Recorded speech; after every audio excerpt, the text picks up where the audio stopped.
Assalamualaikum warahmatullahi wabarakatuh. Baik, pada kesempatan ini kita akan ngobrol-ngobrol atau memberi penjelasan terkait dengan kekayaan Nusantara. Kekayaan Nusantara itulah yang membentuk negara kesatuan Republik Indonesia. Nah, ketika negara ini lahir, ketika negara ini diproklamasikan, dan maka Indonesia lah yang lalu mempersatukan kekayaan daerah tersebut. Nah, seperti itu, mari kita saksikan video. Terima kasih. Assalamualaikum warahmatullahi wabarakatuh. Halo guys, nama saya Titan Merestio. Nama saya Wulandari. Nama saya Yuliam Pradipa Ardianto. Kami di sini dari kelompok 11 ingin menjelaskan tentang kearifan lokal dari daerah Yogyakarta.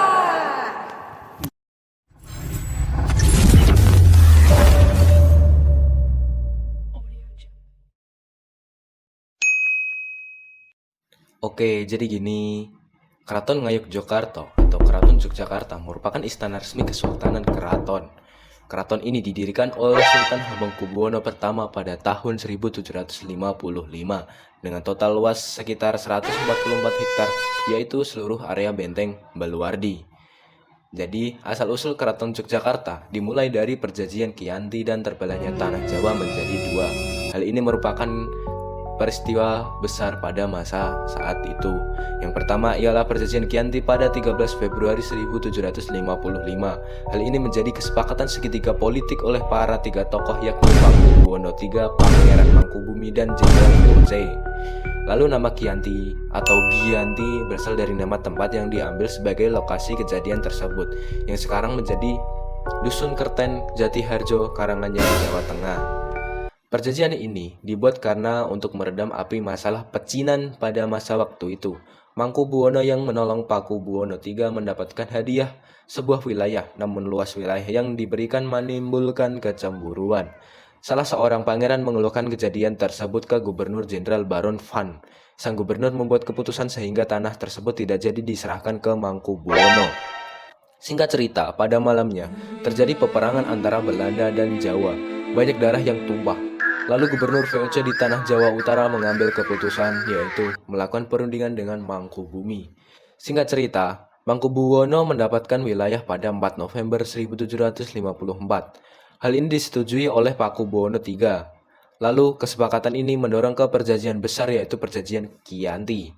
Dan terpecahnya Jawa menjadi dua bagian dengan istilah pilihan Nagari 1755. Hal ini menjadi awal tahtanya Sultan Hamengkubuwono pertama dengan gelar Senopati ing Ngalogo Sayyidin Panotogomo Khalifatullah pada 13 Februari 1755. Singkat cerita, setelah perjanjian Kianti, Raden Mas Said atau Pangeran Sambernyowo yang dulunya membantu Mangkubuwono melakukan pemberontakan karena beliau juga sama keturunan dari Pakubuwono. Beliau juga menginginkan kekuasaan wilayah. Pada 1756, beliau hampir saja membakar Keraton Jogja yang baru saja didirikan setelah berlanjut VOC, akhirnya menyudahi dengan perjanjian Salatiga pada 1757. Lalu sebagian tanah Surakarta yang dikenal sebagai Kadipaten Mangkunegoro. Lalu Pangeran Sambernyawa mendapatkan gelar Kanjeng Gusti Pangeran Adipati Aryo Mangkunegoro Lelono Joyo Miseso Senopati ing Alogo Satrio Rogo ing Mataram ing Nagari Surakarta Adiningrat. Singkat cerita lagi, pada tahun 1813 Jogja lahir dengan Pakualaman. Dengan demikian tanah Jawa terbelah menjadi 4 wilayah pemerintahan. Pakualaman ialah pemerintahan Jogja yang masih ada di bawah pemerintahan Jogja. Tidak disebut sebagai keraton, tapi disebut dengan puro. Lalu di masa kemerdekaan Indonesia, wilayah Surakarta dan Mangkunegoro menjadi subjek cagar budaya, sementara Jogja dan Pakualaman menjadi Jogja Istimewa.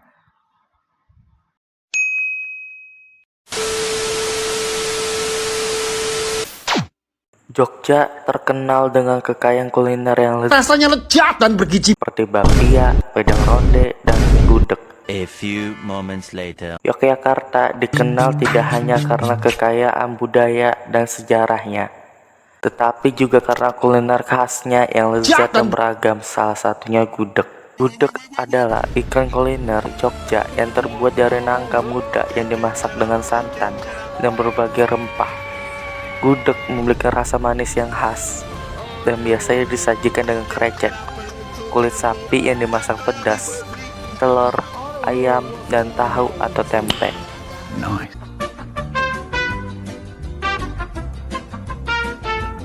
Jogja kembali. Jogja kembali adalah tonggak sejarah yang penting bagi Yogyakarta, Indonesia. Peristiwa ini tidak hanya menunjukkan semangat perjuangan rakyat Yogyakarta, tapi juga menandai kembalinya Yogyakarta sebagai bagian integral dari Republik Indonesia. Monumen Jogja kembali dengan peringatan tahunan yang dilakukan adalah bukti nyata dari penghargaan terhadap sejarah pengorbanan para pahlawan bangsa. Di Jogja kembali memiliki museum yang koleksinya ini berjumlah 1108 yang terdiri atas heraldika, miniatur, replika, kendaraan, senjata api, senjata tradisional, foto dokumentasi, alat perhubungan angkatan darat, alat kesehatan, iftar nama pahlawan, relief, dan evokatif. Pasar Seni Gabusan didirikan oleh pemerintah Kabupaten Bantul dengan tujuan untuk membantu mempromosikan dan menjual hasil karya seniman dan pengrajin lokal. Pasar ini juga bertujuan untuk melestarikan seni dan kerajinan tradisional serta memberikan platform bagi seniman lokal untuk memperkenalkan karya mereka ke pasar yang lebih luas. Pasar Seni Gabusan adalah salah satu destinasi wisata belanja yang populer di Yogyakarta, khususnya bagi para penggemar seni dan kerajinan tangan.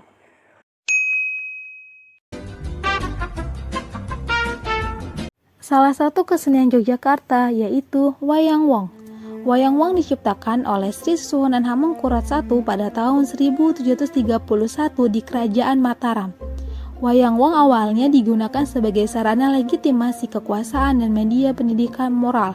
Seiring berjalannya waktu, Wayang Wong berkembang menjadi pertunjukan seni yang digemari oleh masyarakat. Ciri-ciri dari Wayang Wong. Yang pertama, Wayang Wong dimainkan oleh manusia, bukan boneka wayang. Yang kedua, Wayang Wong menggabungkan unsur tari, drama, dan musik tradisional Jawa. Yang ketiga, cerita yang dibawakan umumnya berasal dari wiracarita Ramayana dan Mahabharata. Yang keempat, kostum yang indah dan rumit mencerminkan karakter dan status para tokoh. Yang kelima, gerakan tari yang ekspresif dan syarat makna mengikuti alur cerita. Yang keenam, diiringi oleh musik gamelan yang merdu dan dinamis. Jenis-jenis Wayang Wong. Wayang Wong itu terbagi menjadi dua, yaitu Wayang Wong Parwa dan Wayang Wong Ramayana. Wayang Wong Parwa mengambil lakon dari wiracarita Mahabharata, sedangkan Wayang Wong Ramayana mengambil lakon dari wiracarita Ramayana. Di dalam Wayang Wong terdapat nilai-nilai, di antaranya yang pertama, nilai moral. Nilai moral yang diajarkan yaitu kebaikan, kejujuran, keberanian, dan keadilan. Yang kedua, nilai budaya. Nilai budaya yang diajarkan yaitu kearifan lokal, tradisi, dan adat istiadat Jawa. Yang ketiga, nilai spiritual. Nilai spiritual yang diajarkan yaitu kepercayaan kepada Tuhan Yang Maha Esa. Dan yang terakhir, makna dan fungsi dari Wayang Wong, yaitu sebagai sarana hiburan, memberikan kesenangan dan relaksasi bagi para penonton. Yang kedua, sebagai media edukasi, memberikan pelajaran moral dan nilai-nilai budaya kepada masyarakat.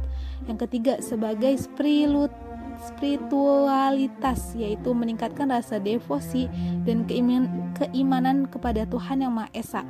Yang terakhir yaitu sebagai pelestarian budaya, yaitu melestarikan budaya dan tradisi Jawa agar tidak punah.